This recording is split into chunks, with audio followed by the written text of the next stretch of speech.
Greetings, salutations, happy Monday, June the 22nd, 2026. Welcome to Backstage. It's a Monday, and yes, we're on Backstage. All right, let me, before I get into the background of why we're on today, it's June 22nd, and we have 92 more days until the beginning of fall. Technically, as I looked it up, summer is the longest season by a day and a half. So 92 more days until fall. So that isn't much time. Weather here in the New York City area, it's in the low 70s now. Going to be upper 70s, 77 I think is the estimated high, but I'm not sure. Rainy, World Cup's going on, so that means you kind of stay put if you're where we live, which is right across from Midtown Manhattan in New Jersey, very close to where the World Cup games are being played here. Matches are being played at the stadium at MetLife. So, so I have it marked on my calendar. Don't go anywhere. At least don't go into Manhattan on these days, because the thoroughfare is just absolutely a nightmare with all of the fans going back and forth. So anyway, buses and everything. So it's crazy. So learned our lesson after the first one. Not going to do that again. So what do we have here? What is the trivia you didn't know that you couldn't live without? Well, on this day in 1944, Franklin Delano Roosevelt signed the GI Bill, a single piece of legislation that planned education and housing for a generation of returning veterans and harvested the American middle class a decade later. And we'll get to the theme around harvest, because that's what's on my mind right now. Summer makes me think of harvest. I'll get to that in a second. Also on this day in 1633, Galileo was forced to recant that the Earth moved around the sun. That was preposterous, they said. And there's a legend that he muttered, and yet it moves anyway, when he recanted, kind of under his breath. Not believed to be accurate, but certainly what he was thinking. But the truth marches forward regardless. Let's see. What else did I find about that? There was some interesting stuff. Yes, this is from Google's AI review. So again, I always have to double check these things, because, you don't know. But it's getting better and better. So on June 22nd, 1633, the Roman Inquisition forced the astronomer Galilei to recant his support for the heliocentric, sun-centered model for the solar system. Threatened with torture, he formally abjured heliocentrism to avoid being burned at the stake, and was sentenced to life under house arrest. So, turns out most of his theory was spot on. Have we seen anything? Have we changed much since 1633 as a human race?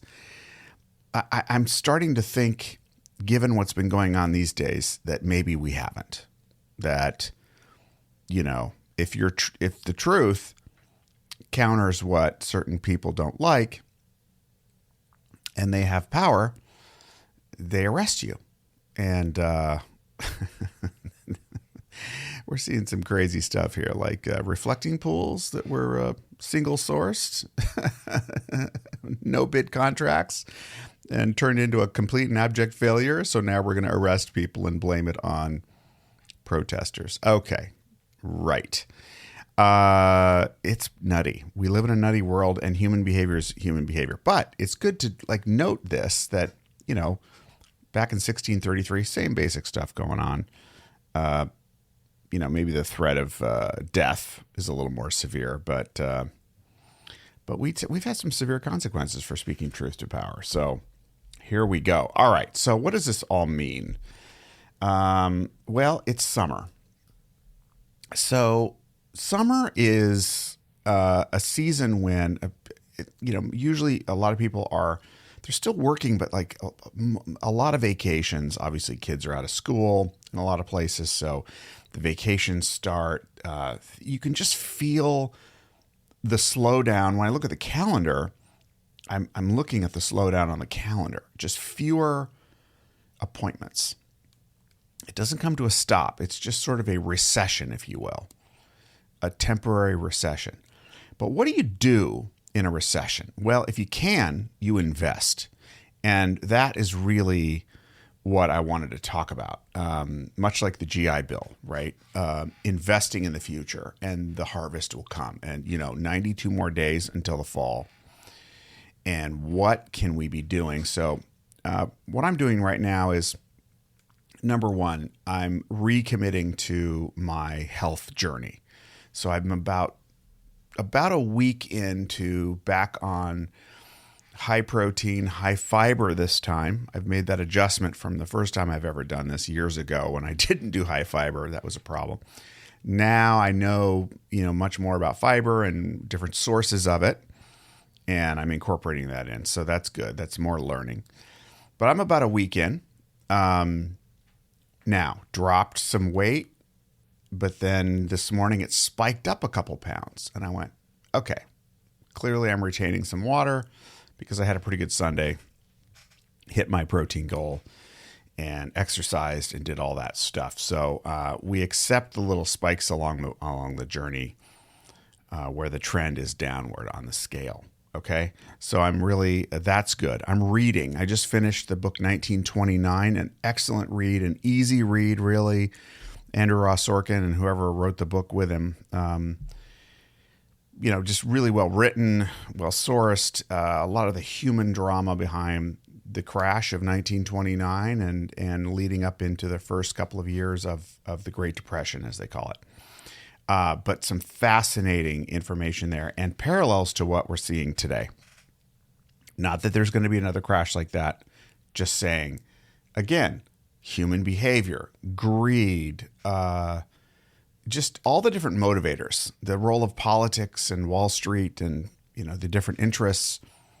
You realize how many things haven't actually changed in time. So that's been fascinating. I'm currently reading, I just finished that book. I'm reading a book called No Man's Land, and it's really talking about, it's more of a business book, but it's talking about that point at a business where the operator can no longer be operator anymore. They need to be truly a visionary leader and let go of controlling every aspect of the business, controlling every relationship with the clients or the constituents or the stakeholders. Because in order to grow, as I've talked about so many times in various forms of this podcast, we grow and we let go. We let go to grow. But letting go is not this, easy thing, especially when it's your baby. And boy, have I been there. It's your baby. You grew this thing from nothing. And then you get to a point where you have a certain level of revenue, a certain level of volume, whatever that looks like for your particular enterprise. And there's really a choice to make because staying small is a viable option. But for most mission-driven visionaries, growth is the game. You want to spread the good news, the good work, the good service because it's more than money for you. And in fact, there could be a period where actually growing means you have more money flowing in and out of the company, but maybe even less coming to you for a while. It's a crazy contradiction sometimes, but this is the nature of it. These are the laws of nature of growth. And letting go is a process. And so what I've found is that when I'm in a growth process, it's process that I prioritize, because if I don't prioritize process, then I don't know what to do when I lose my confidence, when I lose clarity, when I lose perspective. Meaning, you can be really clear on day one. Okay, this is what I'm going to do. I'm going to lose weight, all right, or I'm going to let go. I'm going to bring in help for my business, or I'm going to do whatever. But 3 days later, a bunch of stuff has happened. And guess what? You're doing the same thing you were always doing. And it's harder and harder to get back. So if you commit to a process, those are the process would include strategies, goals, tactics, steps, specific actions. Then even when you don't see the results, your goal is to have done the process. And then eventually, whether you've lost the plot or not, whether you've lost your perspective or not, you'll regain it. And you will see the results because you've been doing what needs to be done. So it's okay. We're going to lose the plot sometimes. We're going to want to control. We're going to hang on to old ways. It's scary to let go. But I think the summertime is a wonderful time to be investing in growth in a special way, which is because there's less going on in some ways for most businesses, unless you're running a frozen banana stand somewhere, business might be up. But for most other types of businesses and entities, summer's a little bit slower. Great time to be educating at an even higher level, learning a new skill, opening yourself up, trying something new, and laying down the process foundation for a new harvest. A harvest in the fall and winter, but a new type of harvest that will have some kind of different aspect to it, right?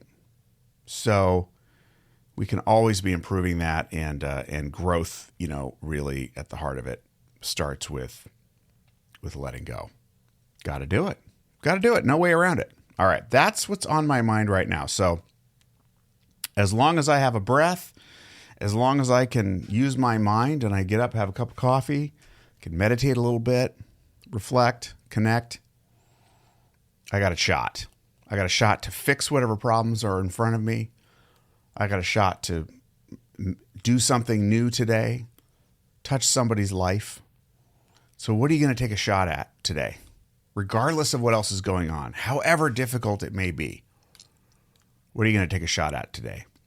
That's the question for today. I hope that's helpful. Oh, and before I say goodbye for today, you may be wondering, okay, I thought you just said it's going to be on Fridays and da-da-da-da. And here's the problem. So I had a call with a dear old friends last week.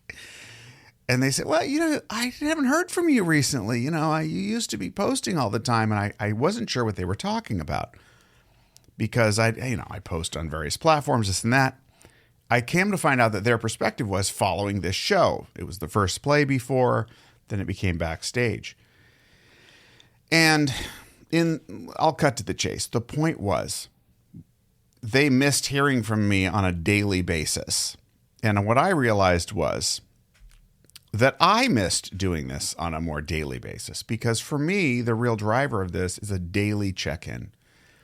It's my daily journal. And so I was kind of alluding to it before, but I think when Friday last week came along and I was just absolutely wiped out and I just couldn't bring myself to do it. I thought, okay, maybe I should consider getting back on the daily horse, or at least most days, unless there's something that really throws me off where I can't do it. I'm traveling, whatever. So I'm back to a daily reflection, and we'll see how that goes. But I think it's going to go well because I'm already happier. It just so fits. It's a one day at a time deal we do. Yeah. So thanks for hanging in there with me, to those people who listen and enjoy and take some inspiration from my journey and what I'm thinking about along the way. Because I do know a lot of people who are on a mission, and it helps to connect with other people on a mission. All right, we're at almost 15 minutes now, so I'm going to let this go for today. It's good to be back on the horse. Happy summer. Now, if you're down south in the southern hemisphere, happy winter. But yeah, here we go. It's time to get to it. What are you going to focus on today? Thank you, as always, for listening. Please be good to yourself and others, and we will check back again with you tomorrow. Bye-bye for now.